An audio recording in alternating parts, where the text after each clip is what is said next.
साधु बाबा साधु बाबा साधु बाबा साधु बाबा साधु बाबा साधु बाबा मुझको एक ताबीज देन। বাবারা ঘরে আছেন নাকি? হ্যাঁ বাবা আছি। বাবা বসেন বসেন। হ্যাঁ বাবারা বসছি। হ্যাঁ বসেন।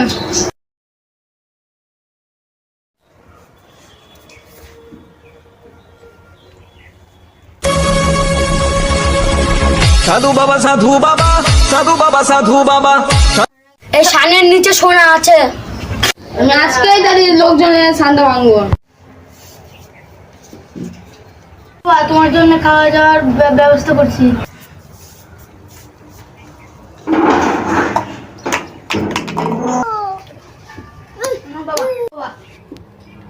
তোমার বাবা বলে আমাকে সুদা মুড়ি খেতে দিচ্ছ, একটা তো বাতাসাও দিতে পারতে। সোনা আছে তুমি দেখতে পারছো? মুড়ির ভিতর বাচ্চা আছে তাও দেখতে পারছো না?